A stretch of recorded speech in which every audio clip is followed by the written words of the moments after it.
Good morning, everyone. It is 9 o'clock and it is time for us to begin, and as is always the case, we know that there will be other people that are joining us, but to be friendly to our speaker and to his time and his content, we're going to go ahead and get started. This weekend, we're going to be talking about youth in family ministry. Now, you all have heard Scott and me and others talk about that quite a bit lately. And the reason for that is a little under a year ago, we began discussing a hole that we saw in our ministry here. I joke with people at Lipscomb and Harding that we do ministry like we're moving nuclear missiles. We do. There's a high level of intentionality about what we do here, and I think that's a good thing. But the one area that we did not have that same consistent high level of intentionality was in the area of our youth and families. There were things that I think were falling through the cracks. Despite the efforts of a number of really fine families that are stepping up and making contributions. But we just didn't have someone on the balcony that had the big picture view of how it all ties together toward one missional end. And so almost a year ago, just under a year ago, we began having this conversation about youth in family ministry. Very early on in that, in one of our meetings, Luke Dockery's name came up, and one of us said, when I think about youth ministry and the best practices in youth ministry, Luke is one name that comes to mind. And so Scott Laird said later, he's like, well, what if we had him come out and do our fall seminar? So I reached out to Luke back in February, and Luke was favorable to that. And in time, it happened that his wife, Caroline, could join him as well. So Luke has 4 sessions today. And in these 4 sessions, he's going to take 4 different topics. And the way this will work, he'll get started in just a minute, and we'll go from 9 till about 9:50. That'll give him time to present what he's going to present. It'll also give me time to ask questions of Luke. So there will be time for Q&A in between. Here at 9 o'clock, we have a session called The Physical Family, the Faith Family, the current crisis in youth ministry. Then at 10, we have the physical family, the faith family, and the spiritual formation of young people. Then at 11, we have crafting a family-based youth ministry in the congregation. And then after our lunch break, starting at 1 p.m., we have the faith of American teenagers. And I think this is going to be a very, very rich day of sharing. And so I encourage you, if you have a pen, if you've got paper, you might want to get something to write with and jot down notes and questions as they come. And one final thing before we get started. You may have noticed that up here, up front, Luke has copies of his book, the Youth and Family Ministry, a handbook. These are available for sale this weekend for $10 a piece. And mine is marked up and looks like it bled to death. It's just that good of a book. And everything that he'll be presenting this week, you can get a version of it in his book. And so without taking any more of his time, I want us to pray, and then I'll turn the mic over to him and we will get started. Father, thank you so very much for being our God. Thank you for saving us, for redeeming us, for restoring us through your Spirit, and for giving us to the church and to the world to advance your mission for all creation. Father, I pray that through our efforts, we would strive to move your mission forward. I pray that through the things that we're discussing, especially as we implement the things that we're discussing, that we would be able to make disciples of all nations even better, beginning in our own homes and in our own families. Father, I pray that as we do this, you would help us to better love you and to love our neighbor, to experience your love. Father, I just pray that what we do would advance your purpose, your cause in this world.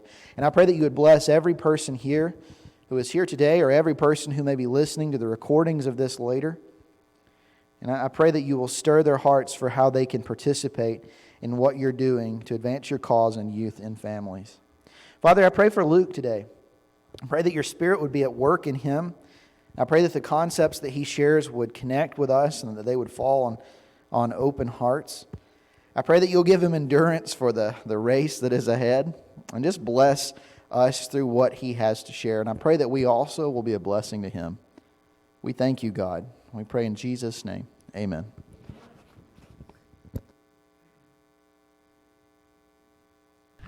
Good morning. It's good to be with all of you today. Matt, thank you for those words of introduction, and I'm just really grateful. Caroline and I both are to be with you this weekend. We've enjoyed our time so far and look forward to today and tomorrow. This is my first time in Montana, and so I've really enjoyed getting to see a little bit of your very large state. Scott, we woke up early yesterday morning and drove up to Glacier National Park and really enjoyed that. And he kept saying, are you sure that you want to do that? We'll have to get up early. And I said, I've never been to Montana. Who knows if I'll have the opportunity? So I want to make the most of it. So just a little bit about myself. I've been working in youth ministry for about 15 years now, almost 20 years if you count like summer internships. I'm from Arkansas and have lived in Arkansas my whole life. Worked at two different churches. I'm a Harding graduate. Caroline and I met at Harding. I worked with one church in youth ministry for about 13 years, and then for the last just over 2 years, I've moved back to Searcy, and I'm working with a church there. So a lot of times today, I'll talk about different things that we have done, and that'll be kind of a reflection of both churches that I've worked with. I was not formally trained in youth ministry. I went to Harding, but I was not a Bible major. I just kind of backed my way into a youth ministry job. But I became convicted over time that I needed to get more training in ministry, and so I started a master's program at Harding School of Theology where I met Scott and Matt both. And during that time, I really tried to become, I wouldn't claim to be an expert in youth ministry, but I did try to become a real student of youth ministry. Where I try to do a lot of research and try to discern best practices and things that worked and other things that weren't working. And what we're going to talk about today is really a reflection of a lot of that. And I guess maybe the first thing I should say is in reference to the term youth in family ministry, which is not a typo. That's not the term you normally hear. Youth and family ministry is kind of the industry standard. But I'm intentionally avoiding that phrasing and going in a different direction because I think that words matter and they influence the way that we think about things. And I don't want to give the impression that youth ministry and family ministry are two separate things that are not really connected. Instead, I want to focus on ministering to young people in the context of family, both the physical family and the church family. And we'll talk more about that in our second session. A brief preview of the day, and Matt said some of this already, but in this first session, this one's going to be kind of the downer, kind of the dark cloud, the bad news. It will get better as the day goes, but just a heads up on that. Actually, session 4 is a little bit depressing too. We're going to start low and end low, but it'll be high in the middle, just to give you a heads up. But we're going to start with the current crisis in youth ministry, the unfortunate reality that a lot of our young people are leaving church and faith behind after they graduate from high school. Our second session will focus on the physical family, the faith family, and the spiritual formation of young people. This is where we're going to focus more on the youth in family concept. And we will be looking a lot at what Scripture teaches about how faith is to be passed on to the next generation. And we'll also be looking at what research says. Our third session is going to be very practical. Okay, so we've talked about these ideas. What does it look like when we try to apply this to a church setting? And then this afternoon after lunch, we'll take a slightly different approach, still connected, but less youth in family specific. And instead we're going to look at the faith of American teenagers. What does research tell us about what teens in the United States believe religiously? All right. So we'll just launch in here. It is well documented. Yeah, I might need a boost up there. It's well documented that a large percentage of teenagers who are active in church life and who have made a faith commitment to Jesus during high school walk away from that commitment after they graduate from high school and their youth groups. Now, a lot of research has been done on this, and it's hard to get an exact number because, like, if you look at 7 different studies, you'll get 7 different results. All right, And so it's hard to nail this down exactly. And part of the reason for that is, some studies might look at one particular denominational group, while other studies are broader. Some studies look at students, age 16 to 21. Others are looking at students ages 13 to 18. So if you look at different age ranges, it's going to be different. Surveys are conducted at different times, and information like this, especially in an increasingly secular society, like we're seeing kind of rapid changes in our society, these things change fairly quickly.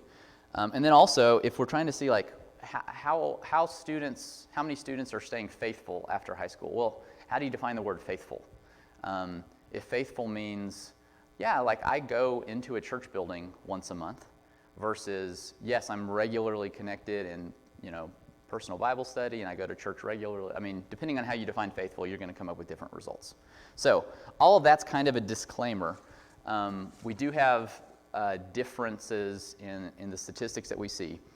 But putting a lot of these studies together, a good general estimate is that between 40 and 50% of teenagers leave their faith behind after school. You can see up there the book Sticky Faith. They're the ones that, this is a really good book, by the way, but they're the ones that share this 40 to 50%. This is not actually based on one study. This is them analyzing a bunch of studies and kind of aggregating them and coming up with like a good general number. Dr. Flavel Yakeley, who is a longtime statistician and Bible teacher at Harding University, he passed away in the last couple of years. He did some studies specifically on churches of Christ, and he found that over 40% of students leave our fellowship after growing up and leaving home. About 58% remain affiliated with churches of Christ, 21% abandon their faith, and then 21% join other denominational groups. And his data is a little bit older than the Sticky Faith data. So 50% is probably a good general conservative estimate to work with. And before we proceed, I just want to make a few quick points here. First, this is a serious problem, but it is one that is sometimes overstated. You can find some sources that will suggest that we're losing like 80 to 90% of our young people, but that's, as far as I can tell, that's simply inaccurate. That might be true like at a congregational level. I'm sure you can find all sorts of churches that have lost high percentage of their young people, but in any sort of broad sense, that number's not accurate. So the reality is bad enough, 40 to 50%. We don't have to exaggerate it and make it seem worse than it is. Secondly, though, only 20% of college students who leave their faith behind planned to do so in high school. And that might sound like a strange statement, but I think we all can recognize that there are students who are drugged to church, who really have no intention of that being their lifestyle throughout their lives. What the research shows is that's actually a really small percentage of the problem. Only 20% of those who fall away from faith after high school intended to do so. The other 80% planned to stick with their faith but didn't. I think that's significant. Third, it's important for us to realize and acknowledge that college and young adulthood, and I'll say college a lot, I'm really just meaning college as a shorthand for after high school. Not everyone goes to college. Some people go to trade school, some people join the military, some people live in their parents' basements, some people just immediately enter the workforce. But really we're just talking about after high school in general. But a lot of those are college students. But it's important for us to acknowledge that this stage of life is a time when teens want to try a lot of new things, and they want to figure out for themselves who they are and what they want to do in life. And it's during this time period that a lot of young adults stray away from the church. However, for a lot of people, this is a temporary process. Early, like in their late teens, early 20s, and then later in their 20s, as they kind of settle down, start to get married, have kids, some of them tend to return. We don't have really great numbers on these, but basically somewhere between 30 to 60% of youth group graduates who abandon their faith return to it in their late 20s. And so that's, kind of good news. But then you think about it, if 30 to 60% return, that means 40 to 70% leave and don't return, right? So that's a significant number. Even for those who do return, they've been making significant life choices that will affect the trajectory of their lives at a time when faith was not playing an important part in their lives. So, who am I going to marry? What is my career path going to be? What worldview do I have? So I don't think we can just be real cheerful about like, oh, they're gone, but maybe they'll come back, because there's damage that happens while they're gone, and a lot of them don't come back. And then finally, one thing I need to emphasize, all of the data that I'm sharing with you today is pre-COVID, right? It's going to take years for the dust to settle from the pandemic and for us to really know long-term what the effects of this are. My hunch, which would probably be your hunch too, is that COVID will make all of this worse, right? I can't imagine the pandemic being something that just really invigorates the faith of a lot of people. So that's something to keep in mind.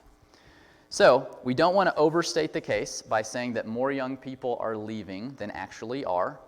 And we don't want to overstate the case by saying that they'll never be back. But the reality is bad enough. 40 to 50% are leaving, and many of them don't come back. And I guess the obvious question here is, why? We know that this trend is happening, but why is it happening? And this is a complicated issue. There's not one reason why. We could actually probably brainstorm and come up with dozens of reasons why this happens. Several major reasons that are important. On their own, teens are less under the influence of their parents, more responsible for making their own decisions. So, it's up to teens when they live on their own. Like, am I going to set my alarm and wake up on a Sunday morning and go to church? Am I going to plan my Saturday night activities in such a way that I'm physically capable of waking up and going to church on a Sunday morning? So reduced parental influence. That also kind of pairs with increased peer influence. So as parental influence decreases, it's not like these students live in a vacuum. They still get influence from other places. Well, what if their friends are not Christians? If they don't spend any time around peers who have the same values and worldview that they do, then they're not going to be influenced to make faith a priority. We could also talk about, just in general, the busyness of what comes after high school, whether that's college life, which can easily be overwhelming, or if you're suddenly working a full-time job, or just out on your own trying to do all the things that adults have to do. As students process this, or as young people process this, it can be really challenging for them to carve out the time that's necessary to keep their faith strong. We could also mention what I have called here the philosophy 101 effect. So this is kind of the idea of, hey, I'm going to go to college, I'm going to a state school, and maybe as part of kind of your broad general education requirements, you take a philosophy class or like a history of religions class, and you're exposed to the idea of, Christianity, like that's fine if that's what you were raised in, but like it's just one of many belief systems. It's not really true anyway. Like the Bible is an interesting book of literature, but it's not really inspired.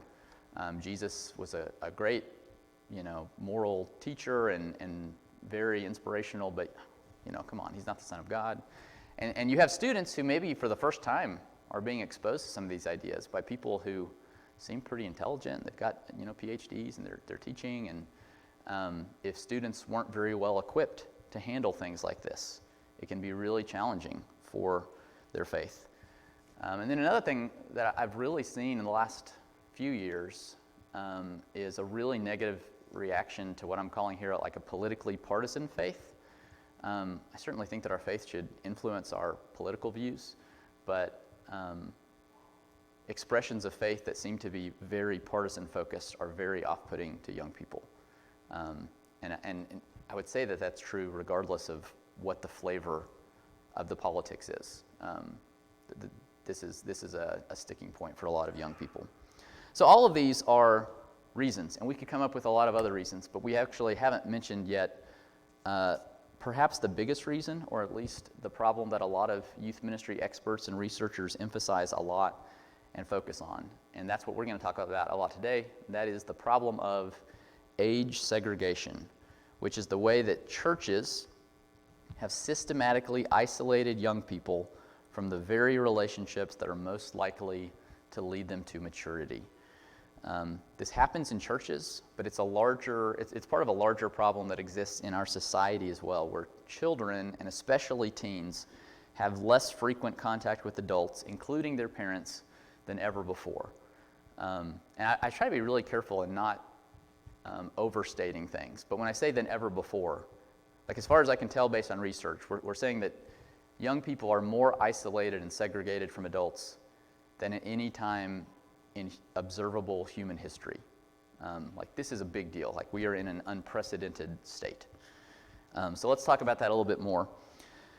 Beginning with age segregation in our society. Now, I'm not a historian, and so this is kind of gleaned from other sources, but you can probably think back to what you know or learned about European and American history. But in pre-industrial Europe and extending into the American colonies, young people spent a lot of time around adults, especially around their families. And so in rural settings, which was basically our whole country when it started, the vast majority of young people grew up to work in agriculture as their parents before them.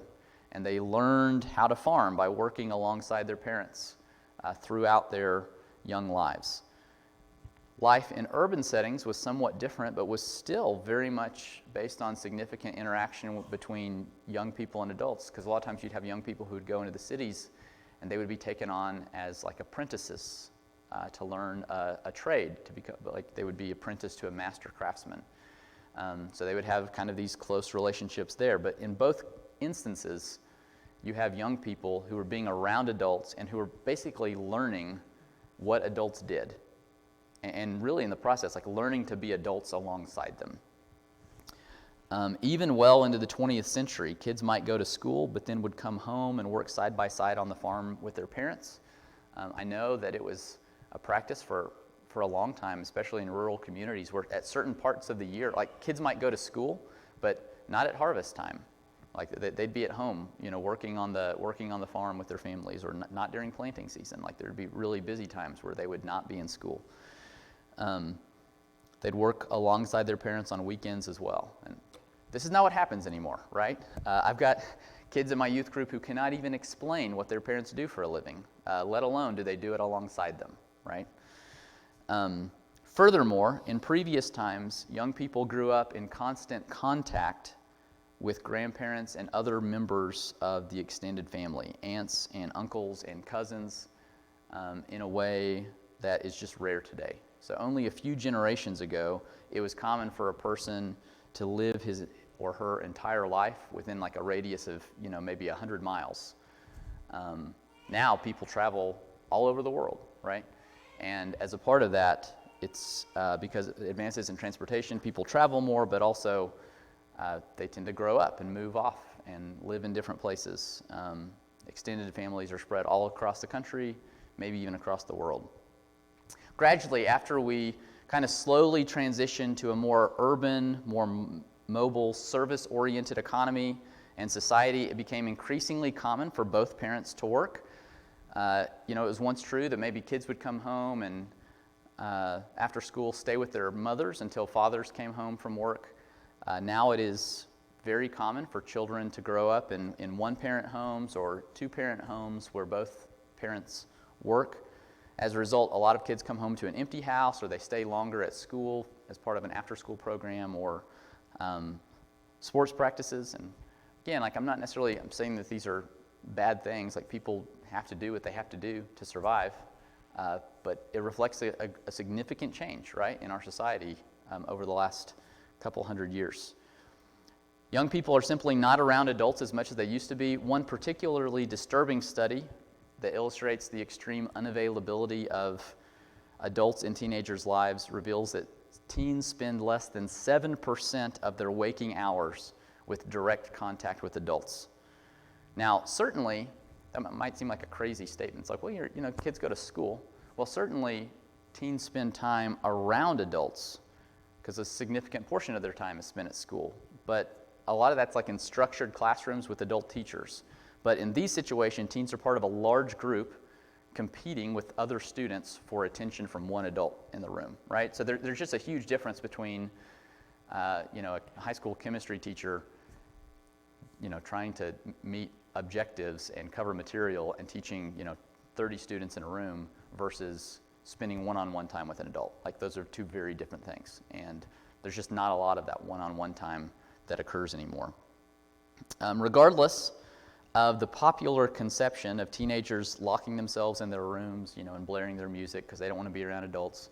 I'm not saying that doesn't happen, but that's kind of the popular idea that we have. Despite that, age segregation is really not what teens desire. Research repeatedly shows that adolescents want more regular contact with adults who care about them. That's an important part at the end there, adults who care about them.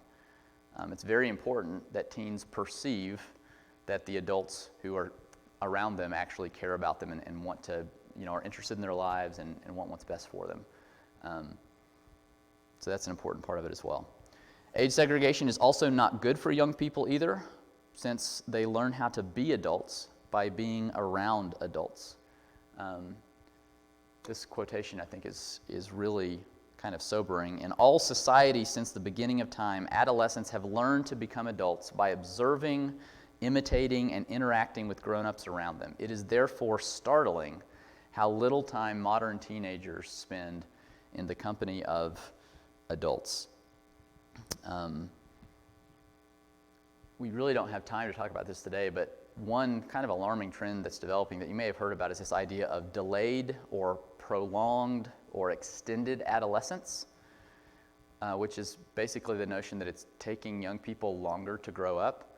So they're getting married at later ages. It's taking more years to graduate from high school. Tasks that are kind of routine for adults are really challenging and even overwhelming. You may have even heard, it's very common to use like the word adulting, like as a verb.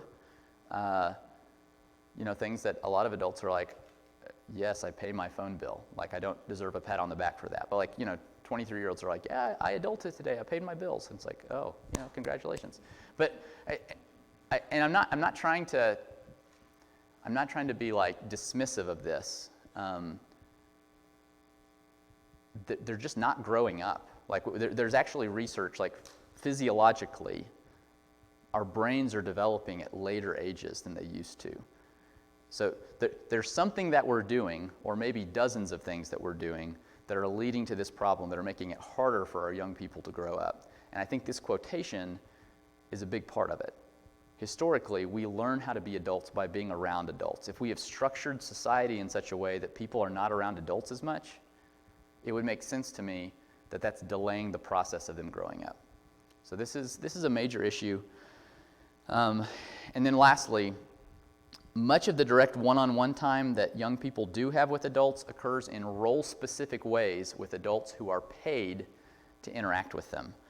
So this includes teachers and coaches and youth ministers. Now, I'm not saying that you can't have good things from those relationships, but I'm just saying it's not the same as when kids have multiple relationships with mature Christians who they can naturally learn from and lean on as they grow and mature in life. So that's age segregation in society. We're now going to switch gears just a little bit and talk about age segregation in the church, because it's a problem in the church as well. In churches, age segregation is played out in a number of ways, and what I'm going to do is just list some common youth ministry practices, depending on which churches you've been involved in your life. Some of these may be really familiar. Some of these may seem very foreign. Some of them you may do here at Great Falls or whatever church you're a part of. And to be clear, I'm not necessarily saying that I'm not condemning these things. I'm just throwing out some common practices to get you to reflect on them, okay? So just think about your own congregation or other congregations that you have been aware of. So early on, children are divided into classes based on age. They'll spend their entire lives as children and teenagers in these age groups, learning alongside peers and being taught by an adult or an assortment of adults over time. During worship, it is thought that kids can't behave or might not understand what's going on, or maybe they're just bored, So they're separated from their parents and other adults in order to have children's church in another location. As kids grow older, it's important for them to have more activities to be involved in. And so a youth minister is paid to interact with and take care of young people, so parents don't need to or have to. The youth group might actually meet for class in their own separate building, which is physically disconnected from the rest of the campus. Instead of, so on Sunday nights, a lot of churches do different things on Sunday nights, but maybe instead of meeting with the, quote, old people, at the church building on Sunday night, maybe or teens will meet in their own area, or maybe if you have like life groups or small groups or something like this, there'll be like a special life group just for the teenagers and the youth minister. So it's important for them to be with their friends, and so they can do that and interact, maybe share a meal together or whatever. Many Sundays, the youth group might not be present at all because they might have a really busy youth ministry calendar where they've made it a priority to go to conferences and retreats and different things, and so they're actually not present a lot for the Sunday assembly with their churches. On Wednesday nights, churches will meet for a Wednesday night Bible study. The teens will have a special youth group class in their special youth group building.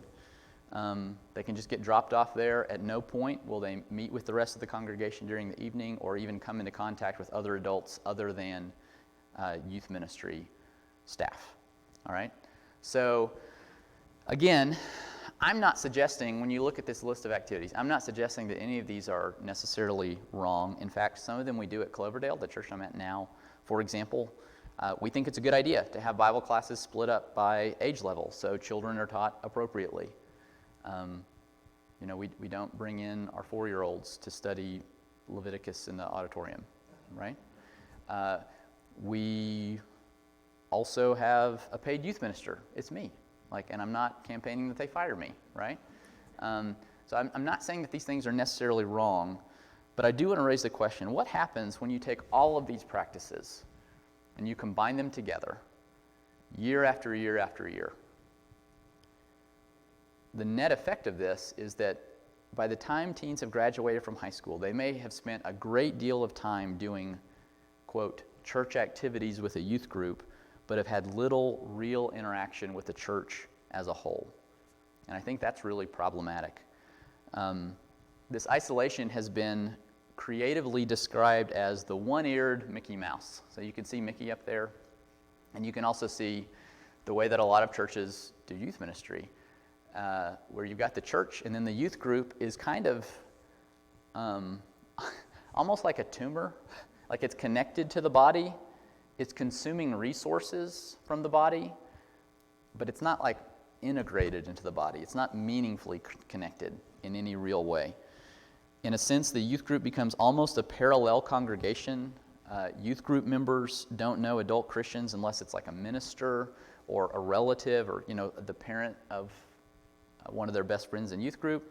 And when you think of it this way, it's no surprise to me really that so many teens leave the church once they graduate from youth group, because they were never really a part of the congregation to begin with. They were part of a group, and they graduated from the group, so what are they going to do? Not only is the practice of separating young people from the rest of the congregation harmful to the development of the lifelong faith in young people, it's also harmful to the congregation. As one book points out, just as it would hurt the physical body to detach limbs, it also damages the spiritual body when we disengage with one another. And I think this is something that's pretty obvious to all of us if we just kind of reflect on it for a moment. If we take Paul's theology of the body of Christ seriously and how we're interconnected and we need each other, if we have systematically isolated a significant part of our body, clearly that can't be good for the body. Right? There's just no way. I mean, if you were to cut your arm off and then just kind of attach it in a sling and carry it around, that wouldn't be good for your arm. It wouldn't be good for you. It's absurd to think about it. So why do we do that? The removal of young people prevents the rest of the community of faith from benefiting from the strengths and abilities of the younger generation, and it's really just not helpful overall. In most traditional youth ministry programs, this age segregation extends even to the families, as parents are typically separated from their teens, and the task of spiritual formation is outsourced to a youth minister. Frequently, by the way, that youth minister might be 22 and have no idea what he's doing. And I say that as someone who loves youth ministers. Like, most of them love kids and want to do what's best for them. How good were you at 22 at whatever it is that you went on to do, right? The divorce of parents from the task of discipling their own kids is extremely unfortunate. As we'll see in our next session, it's not only a departure from the biblical example of how faith should be passed on to young people, but research overwhelmingly indicates that parents are the primary spiritual influencers of their children. You can see this chart behind me. So this is based on research. Those dots represent, each dot represents 5 hours of time. The church on the left approximately has 40 hours of influence per year with the average student. And it's like you start thinking about that, like we're thinking about like Bible class time, we're thinking about like attendance patterns of students, we're thinking about different events. I don't fully know the methodology of this research, but approximately 40 hours as opposed to approximately 3,000 hours of influence. Now, we've already talked about how there is this separation that goes on, the segregation that happens where parents are not around their kids a lot. These 3,000 hours might be untapped, right? Perhaps they're not being taken advantage of the way they should, but like the opportunity is there in a way that as a youth minister, I would love to get more time with my kids. But I can't. Like, I can't determine their schedules. I can't make them stop going to school, you know.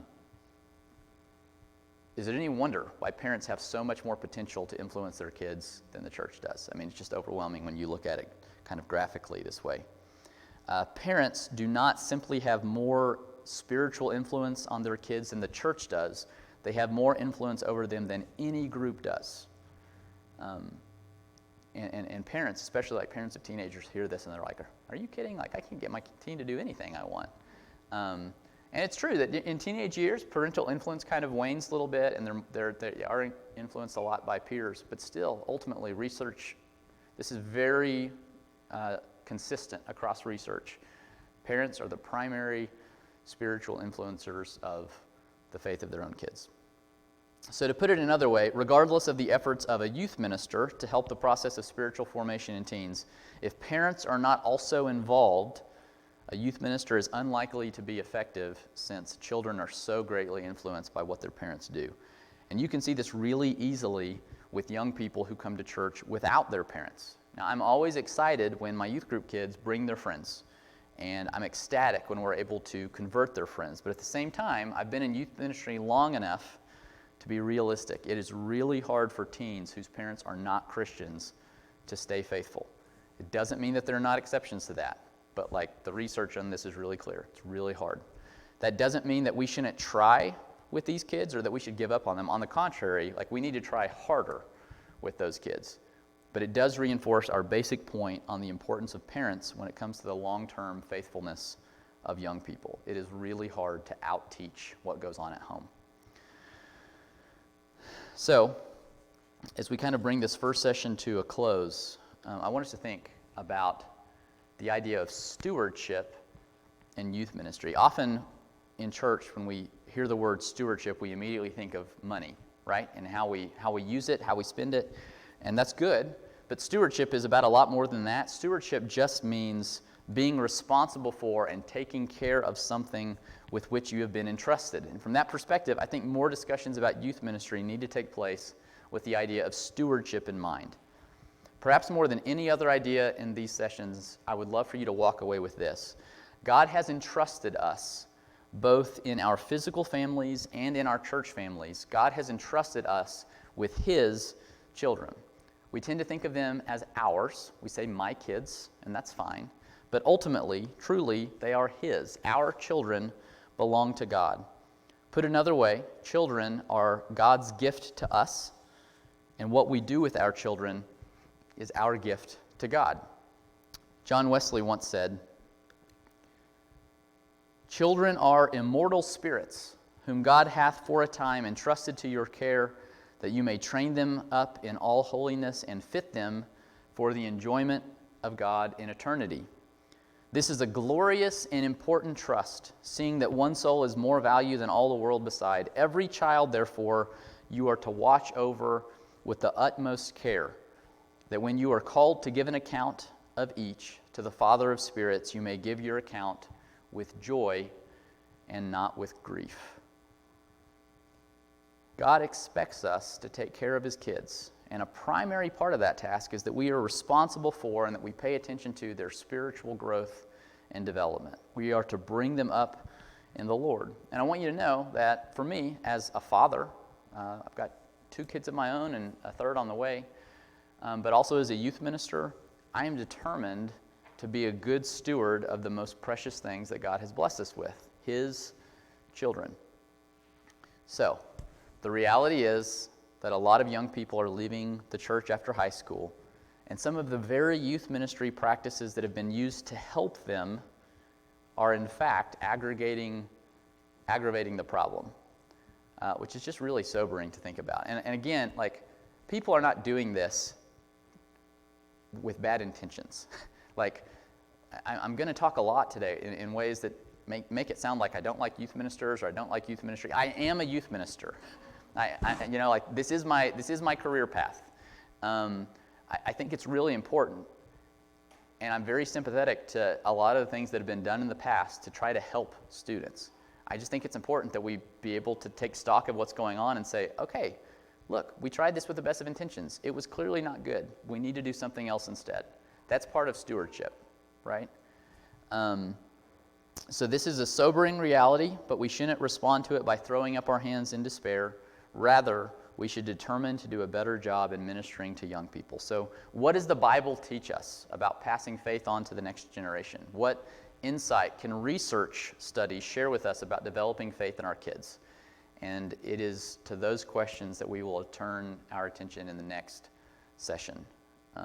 It's 9:43, so we've got a few minutes. If there's any questions or feedback, be happy to take that. Yes, ma'am.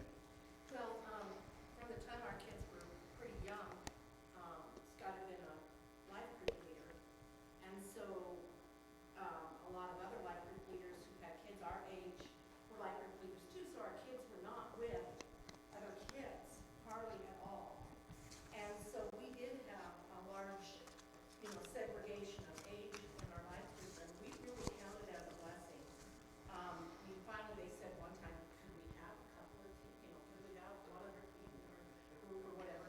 But in looking back on it now, they developed relationships with these older Christians, and these older Christians consider them like their grandchildren, and they're always asking how the boys are, and they have that relationship with them, and we find it as having been a blessing that it worked out that way, actually. Yeah. No, that's a really good comment and kind of anticipates some of what we'll talk about, both in the sense of it is really good to get your kids around other Christian adults. It's really, really good. It is not always what they love at first. Because again, they grow up in this society that we all have, that we're all a part of, where this is not a normal thing. It is a countercultural practice at this point to integrate generations together, because that's just not what we do. And so it is kind of weird at times, and it feels unnatural at first, but when it works, like, it's so right. It's just the way that things are supposed to be, and you see long-term benefits from it. Yeah. Other questions or points of feedback?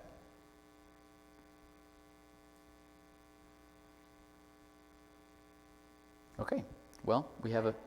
Yeah, go ahead. I remember when they were in high school, and sometimes I felt very frustrated because we didn't have family time. It was really important for them to go have movies after they had a whole retreat or whatever. I remember one weekend when we hosted a youth rally, and then it was like, they're going to go to have movies, for Mm-hmm. the teens. And it's like, hey, we want some time with you. Right. And that was, sometimes I think we as adults need to think when enough is enough. Yeah. So sometimes it's just like overkill, For sure. Yeah. No, activity. yeah. I think it can, depending on, and it's like I know a lot of different youth ministers who do a lot of different things, and some of them will have so many events on calendars, and it's like, do you realize that if you get your kids to actually do all of these things, you're guaranteeing that they're never at home. Like they'll never be with your friends. And you might, like, and some people will even like really push them, like, you got to be at everything. I really try when it comes to programming and scheduling, like, to not overdo it. And even then, I want to communicate different levels of priority on certain events. Like, I would really love for you to come to this retreat, which is the one retreat that we do a year. Here's some other events. It'd be great if you can come. You're busy. You've got other stuff going on, you know. But I would say that's a really common problem where we overschedule stuff and we don't create space. I mean, like, it's one thing for a youth minister to get up and be like, parents are the primary disciplers of their kids, and then you schedule things in such a way that you guarantee that there's no time for their parents to be with their kids. It's really problematic. Yeah. Well, I just want to speak to that a little bit. I think this is where it gets difficult if you broad brush anything. You really have to look at the individual students. Yep. Because, like, from my experience, I had a terrible home life. So my Right. events on the calendar was like saving grace to be able to go and be away and be in a safe place. Right. So looking at each student, like, some of them have great families and really use your own families as much as possible. Others, we might need to provide more opportunities, maybe even not put it on the calendar, but just reaching out saying, hey, come over to my house. Right. And so that's a really good point. And we will talk about this a little bit later, but I think one of the really important things that churches can do is try to provide mentoring relationships, especially for those kids who don't get great faith training at home. And so maybe that doesn't look like a really busy calendar, but maybe what it looks like is someone who knows each student really well and is able to reach out to that student and like, hey, let's go get coffee, or, you know, whatever that might look like to spend time together. And again, we can also plan events in such a way where it doesn't mean I have to leave my family behind to be a part of this youth group event. Like, we can schedule events that are family friendly, where parents can actually be there too. Again, I'm kind of tipping my hand towards things we'll talk about later. This is not always super popular to teens. Like, by the way, your parents are invited too. And they're like, what? I want to be here to get away from them. But it's like, but we can also create environments where it's like, if parents want to be there, they can be there. But also where we provide opportunities for students to interact with other students and also other adults and kind of develop those positive relationships. Anything else? Any other comments before we take a short break?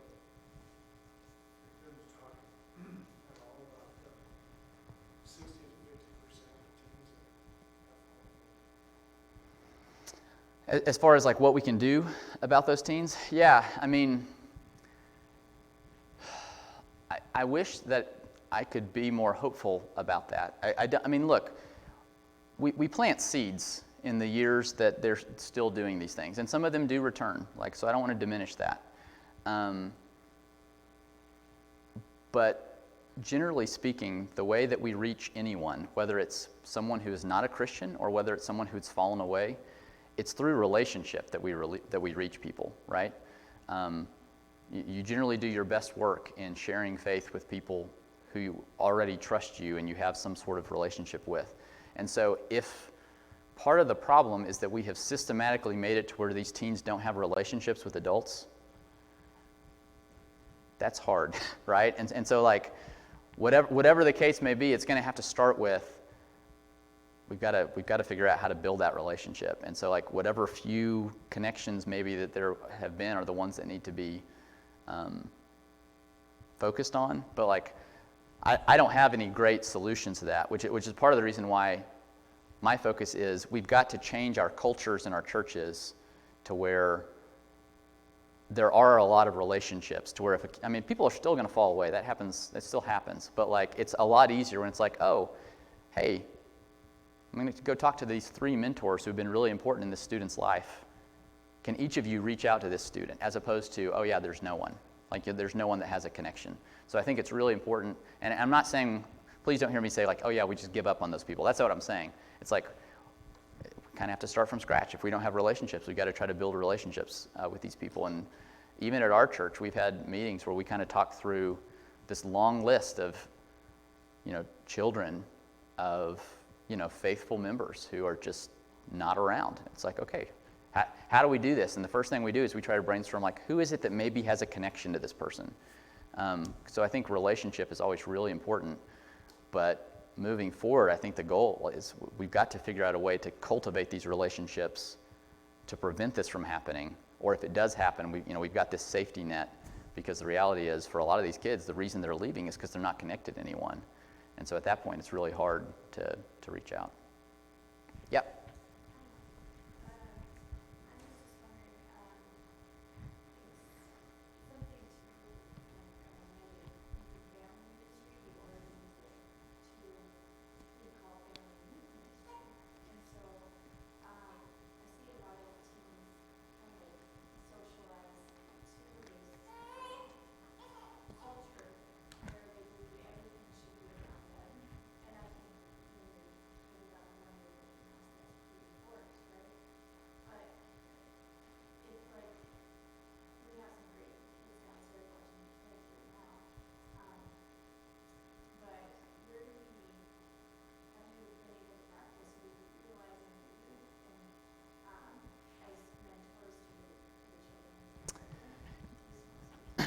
Yeah, we will talk about that in some different ways later, but I would just throw out, like, research indicates one thing that contributes to long-term faith in students is for them to actually serve, like, within their churches, to have leadership responsibilities, to work with students who are younger than them. And so just like as a general thing, I would say yes, like anything that we can do. So like if you've got teens downstairs right now watching kids, that's good. Like that's a good thing. Especially the fact that they're doing it here. Like on some level, they're like, there's a church thing going on. I'm being involved in this church thing that's going on by helping other kids from my church. So it's like, I said church a whole bunch of times in those sentences. Like that is one small way of attaching identity to church community. Which is really important. So we will talk about that some, but really, a lot of this stuff, when we get to session 3 and we talk about implementing this, a lot of times we're only limited by our own creativity or imagination or lack thereof. There's a lot of things that we can do once we get this idea of youth and family ministry as a mindset that kind of informs all that we do. So it's like I love to get to the point where, and we're not there yet at Cloverdale, but I love to get to the point to where any activity on the calendar, we look at it, we're like, okay, this is what we've done. How could we do it in a way that better integrates our kids, birth to 18, into the church family? Like, with that kind of idea in mind. So, Zach, did you have a?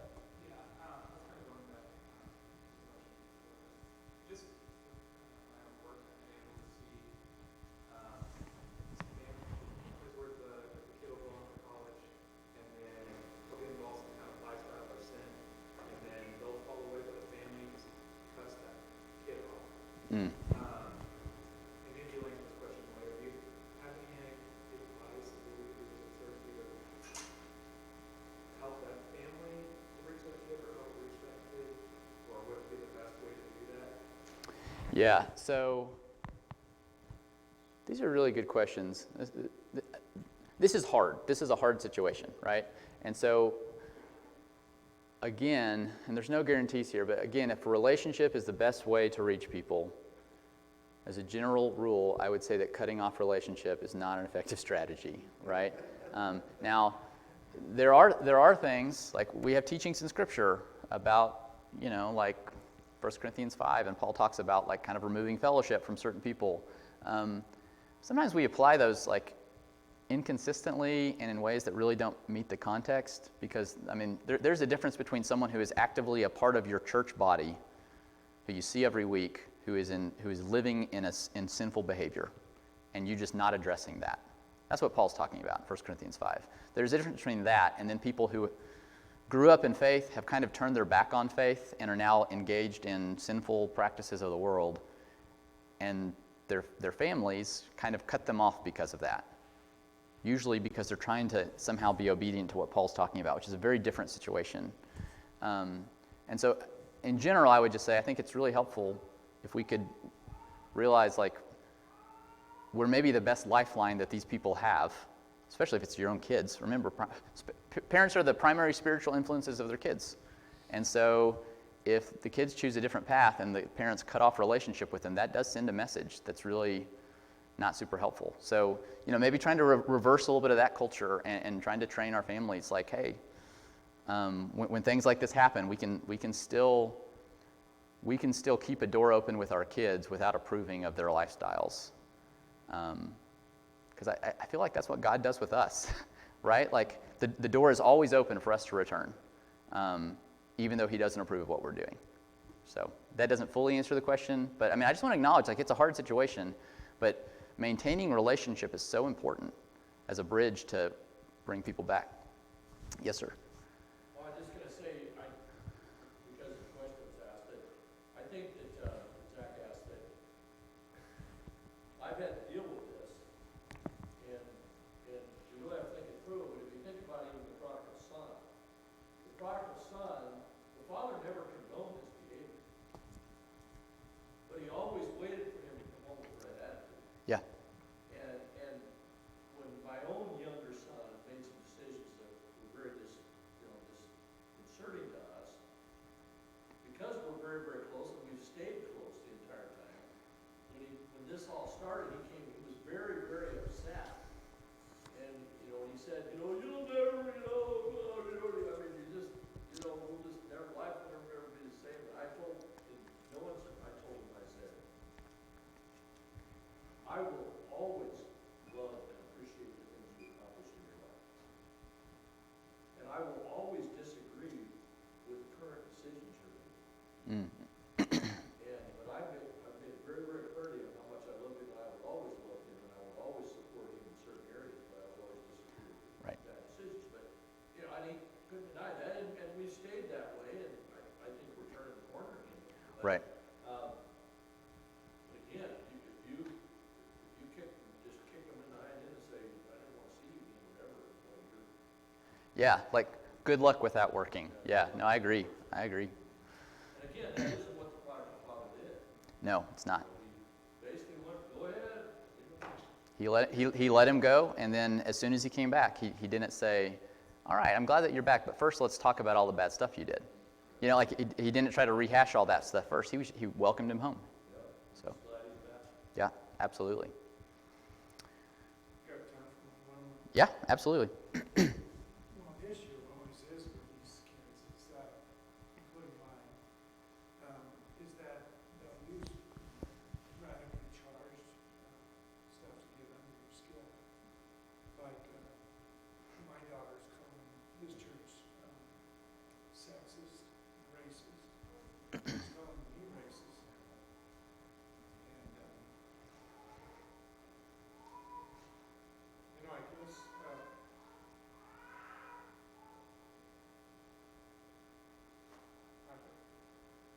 guess she wasn't my daughter anymore.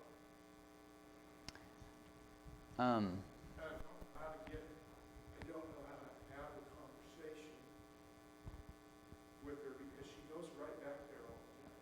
Right. And she throws the things that are most precious to me, like my baby, in my face all the time. Right. So the question is always I know I need to have a relationship with that person. I said it with tons of people that I knew I needed to have a relationship with so that they could become followers of Christ. But now with my daughter, I just can't get past that whole issue of relationship because it's like I'm not going to have one with that. So quit trying. Yeah. That's the message she gives me every time we talk. And she'll do that to her mom. She'll say stuff to her mom that's just ridiculous. Yeah. And she's an only child. Maybe that has something to do with it. She was adopted. I don't think that has anything to do with it. But, sometimes you just get to the point where you just look around and try to read stuff and just think it, oh my God. I appreciate you sharing that. I'm really sorry for the situation that you're in. One thing that we have to acknowledge, like there's some pretty challenging things going on in our society right now. And I don't even just mean like certain ideas that are being promoted, but even like the idea that if someone doesn't agree with you fully on something, you need to cut relationship with them. I mean, that is increasingly a prevailing value in our society, that we cut off toxic relationships. And there are, genuinely toxic relationships out there. I'm not denying that. But obviously the idea that if someone doesn't agree with you fully, we're just going to not have anything to do with you anymore is very opposed to a Christian worldview. And so it's something that a lot of us are just kind of shocked by and we really struggle with. But I think it's important to just acknowledge up front that increasingly this is a thing in our society. And it happens on both ends of whatever spectrum is going on. And ultimately, it's like you can't force anyone, even your own family, to be in a relationship with you. I feel like all that we can do is kind of just offer the olive branch, to try to keep the door open, and hopefully at some point, like if we just consistently respond. There's a Bible teacher who's been really meaningful to me, who I once heard him use the phrase unconquerable goodwill. This idea that no matter what goes on, like we're going to respond with love. And that doesn't mean that we like, oh yes, I'm a sexist and a racist because you say I am. It doesn't mean that we just accept whatever they say, but that we just respond with love. Like, hey, I know we might disagree on, like, I don't believe I'm racist. I don't believe I'm sexist. Like, here's what I believe. You might disagree. I want to have a relationship with you. And if we just keep beating that drum, that's all that we can do. And maybe at some point, like I tend to think at some point, some of the craziness that we're seeing going on in the world around us will tone down a little bit, and there will be a desire to have relationships with people even when they don't agree with us on everything. Because, by the way, that's a really lonely place to live. If I can only be in a relationship with people who agree with me about everything, I can't even be in a relationship with myself, right? Because I change my own mind about things, right? And so that's a terrible way to live. And so if we can, we're going to come back from this somehow. But again, if we've just kind of kept the door open, I think that's really important. And I know that doesn't solve the problem. Like, it's a really difficult situation that you're in, but I think all you can do is all you can do. And on your end, just trying to keep, as long as your daughter knows, I disagree with my dad about stuff, and he won't leave me alone because he still wants to be in a relationship with me. That's not a terrible takeaway. Like, that you won't leave her alone because you love her and you want to be in her life and you want her to be in your life. And maybe over time, that'll reap benefits. So, all right, we're going to take a slight break and start at 10:10. So if you need to use the restroom or do anything like that, you're welcome to. There is coffee in the fellowship hall. And there's coffee. And some cookies. And some cookies.